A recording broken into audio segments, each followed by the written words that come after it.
রাজ্যে বিধানসভা নির্বাচন আসন্ন, আর সেই নির্বাচনকে পাখির চোখ করে ইতিমধ্যেই ময়দানে নেমে পড়ছে শাসক বিরোধী সব পক্ষ। কোনো কোনো জায়গায় রাজনৈতিক সংঘর্ষের ঘটনা ঘটে যাচ্ছে, তো কোনো কোনো জায়গা থেকে উঠে আসছে গোষ্ঠীদ্বন্দ্বের খবর। এই প্রতিবেদনেও আপনাদের তেমনই একটি ঘটনা জানাবো। এবার এই ঘটনা ঘটছে উত্তর 24 পরগনার ব্যারাকপুরে। প্রকাশ্যে চলে এলো বিজেপির গোষ্ঠীদ্বন্দ্ব। অন্তত এই খবরটা কিন্তু পাওয়া যাচ্ছে। বিজেপির সাংগঠনিক জেলা কার্যালয়ে মারধর করা হলো দলের নেতাকে। অভিযোগ, বিজেপির ব্যারাকপুর সাংগঠনিক জেলার দলীয় কার্যালয়ে ব্যারাকপুর সাংগঠনিক জেলার প্রাক্তন সভাপতি তথা বর্তমানে উত্তর 24 পরগনা জেলায় দলের কনভেনার সন্দীপ ব্যানার্জিকে মারধর করা হয়েছে। দলের কর্মীদেরই একাংশ তাকে মারধর করেছে বলে অভিযোগ। সেই ঘটনার ভিডিও ইতিমধ্যেই ভাইরাল হয়েছে সোশ্যাল মিডিয়ায়, যদিও সেই ভিডিও সত্যতা যাচাই করেনি আজ তাক বাংলা। একবার সেটা দেখায়, সেই ভিডিওটা দেখায় আপনাদের।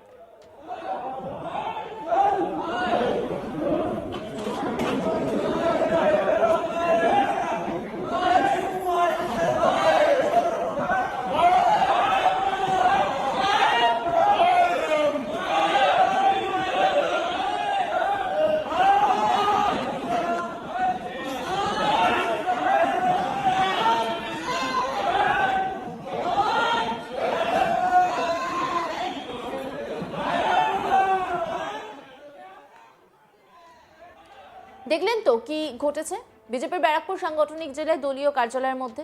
বিষয়টি নিয়ে বিজেপি নেতৃত্বের কোনো প্রতিক্রিয়া পাওয়া না গেলেও পদ্ম শিবিরকে কটাক্ষ করতে ছাড়েননি ব্যারাকপুরের তৃণমূল বিধায়ক রাজ চক্রবর্তী ও ব্যারাকপুর পুরসভার চেয়ারম্যান উত্তম দাস। রাজ চক্রবর্তী তিনি কি বলছেন শুনব। বিজেপি অফিসে বিজেপি কর্মীদের মার বিজেপি নেতাকে, এটা নতুন কি? এটা নতুন কিছু বলো। বিজেপির নেতারা বিজেপির কর্মীকে মারবে, বিজেপির কর্মীরা বিজেপির নেতাকে মারবে। ওরা সরকারে যদি আসতে চায়, মানে সরকারে যদি কখনো আমাদের মানুষজন নিয়ে আসে, তাহলে ওরা মানুষদেরকে মারবে, সাধারণ মানুষকে মারবে, পাড়ার লোকদের বড়দেরকে মারবে, বাচ্চাদেরকে মারবে, মহিলাদেরকে অপমান করবে। এটাই তো বিজেপির কালচার। ওরা নিজেদের মধ্যে কোনো সংগঠন নেই, নিজেদের মধ্যে কোনো রেসপেক্ট নেই, নিজেরা একে অপরকে কেউ সম্মান করে চলে না। তো এটাই হচ্ছে বিজেপি। এখানকার বিজেপির নেতার নাম বলো। ব্যারাকপুরের যে মারামারি তুমি বললে, একজন বিজেপি কর্মী একজন বিজেপি নেতাকে মেরেছে, এখানকার বিজেপির নেতার নাম বলো, তাদের মানসিকতা বলো, তাদের ব্যাক স্ট্রি বলো, তাদের নামে কতগুলো কেস আছে বলো। সেই এই আরে বিজেপির বড় নেতা এখানকার, সে সবসময় মা বোন তুলে কথা বলে। তার যে শিষ্যরা, তার যে নিচের লোকেরা, তারা কি ভাষায় কথা বলবে? এটা তো ওদের কালচার বিজেপির। সো বাংলার মানুষ জানে এদের কালচার। বাংলার মানুষ এর জবাব 2026 সালে দেবে। যতই করো এসআইআর, যাই করো, বাট বাংলার মানুষ ডিসাইড করে নিয়েছে এবার কাকে কিভাবে আনতে হবে আর বিজেপিকে কিভাবে তাড়াতে হবে, পুরো পরিকল্পনা করা আছে। এরা তো 21-এ এসে গেছিল, এরা এবার আসতে যাচ্ছে 21-এ এসে গেছিল আর কি। যতই করো হামলা, এবার আসছে, এবার জিতবে বাংলা। দিল্লির কোনো জায়গা নেই। পুরসভার চেয়ারম্যান উত্তম দাস তিনি কি বলছেন শুনবো। বিজেপি পার্টির প্রচুর টাকা,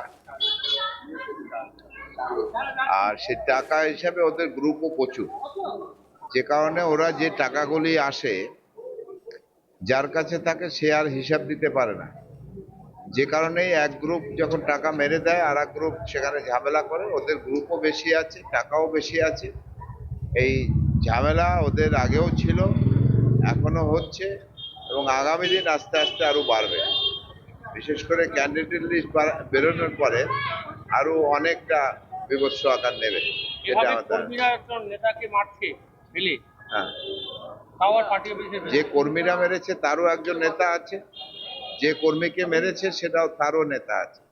সে নেতায় নেতায় ঝামেলা, যে যেখানে পাচ্ছে টাকা ভাগাভাগি নিয়ে।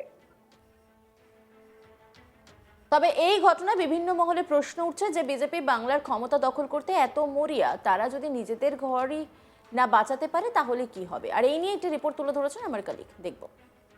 দেখো, বিজেপির পার্টি অফিসেই দলীয় কার্যালয়ে বিজেপি নেতাকে উপরে হামলার অভিযোগ বা তাকে মারধর করা হয়েছে, এরকম একটি অভিযোগ উঠেছে। শুধু তাই নয়, এই সম্পর্কিত একটি ভিডিও সামনে এসেছে। সেই ভিডিওতে কিন্তু সামনে এসেছে, যেটিতে পরিষ্কার বোঝা যাচ্ছে যে এক বিজেপি নেতা, স্থানীয় বিজেপি নেতা, তাকে মারধর করা হচ্ছে এবং তার দলীয় কার্যালয়ের মধ্যে। যেই ঘটনাটি সামনে এসেছে বা যে ভিডিওটি সামনে এসেছে সেটি অত্যন্ত চাঞ্চল্যকর। সেটা দেখা যাচ্ছে যে এই যে বনগাঁ সাংগঠনিক জেলা বিজেপির, সেই সাংগঠনিক জেলার যে অফিস আছে, কার্যালয় আছে, সেখানেই বসেছিলেন জেলার যে কনভেনার সন্দীপ ব্যানার্জি। এবং সন্দীপ ব্যানার্জি যখন বসেছিলেন তখন তার সামনেই, মানে তিনি যেই টেবিলে বসেছিলেন তার সামনেই ছিলেন আরো বেশ কয়েকজন কর্মকর্তা বা দলীয় কর্মীরা। হঠাৎ করেই কথোপকথনের সময় বেশ কয়েকজন দলীয় কর্মী চড়াও হয় তার উপরে, তাকে মারধর করা হয়, সেরকম একটি ভিডিও এসছে।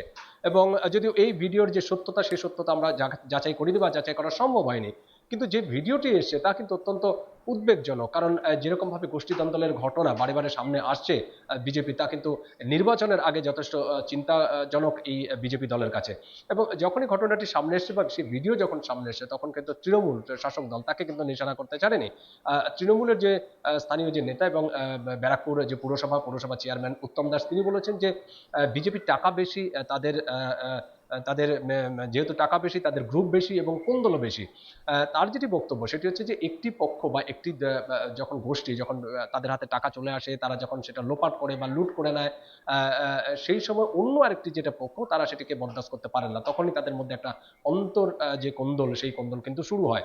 এবং তিনি বলেছেন যে নির্বাচন যত আসবে তত তাদের এই দলীয় কোন্দল কিন্তু আস্তে আস্তে প্রকট হয়ে উঠবে, এরকম একটি মন্তব্য করেছেন। এবং এইটা নিয়ে এই যে ভিডিও সামনে এসেছে, যেখানে সন্দীপ ব্যানার্জি অর্থাৎ ব্যারাকপুর যে সাংগঠনিক জেলা বিজেপির, সেই সাংগঠনিক জেলার যে কনভেনার সন্দীপ ব্যানার্জি, তার উপরে যেরকম ভাবে চড়া হয়েছে, এটি নিয়ে কিন্তু কটাক্ষ করতে ছাড়েননি ব্যারাকপুরের যে বিধায়ক আছে, তৃণমূল বিধায়ক রাজ চক্রবর্তী, তিনিও কটাক্ষ করেছেন। তিনি বলেছেন যে এটাই হচ্ছে বিজেপির কালচার, তারা মা বোনদের সম্মান দেয় না, তারা মহিলাদের সম্মান দেয় না, তারা নিজেদের দলীয় কর্মীদের কিভাবে সম্মান দেবে। সুতরাং এটাই তাদের নেচার বা এটাই তাদের কালচার।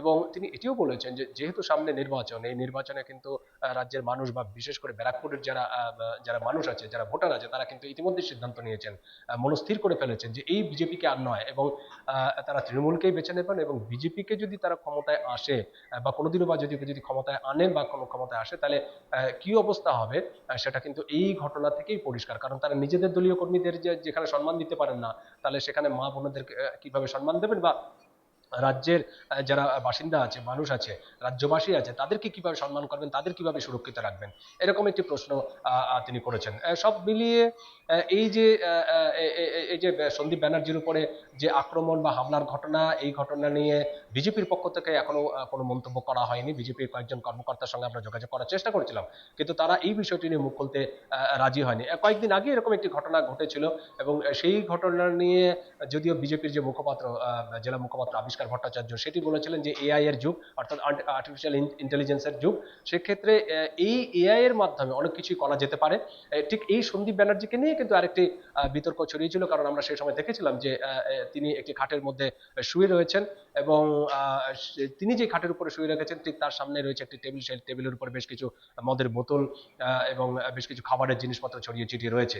তো সেই ভিডিও বা সেই একটি স্টিল ছবি যখন সামনে চলে আসে, ভাইরাল হয়, এবং সেটা নিয়ে তখন আবিষ্কার ভট্টাচার্যের এরকম একটি মন্তব্য ছিল। কিন্তু গতকাল যে ভিডিওটি সামনে এসেছে, এটা কবে ঘটেছে সেটা এখনো পরিষ্কার নয়, আদৌ এরকম কোনো ঘটনা ঘটেছে কিনা সেটারও কোনো সত্যতা এখনো পর্যন্ত যাচাই করা যায়নি।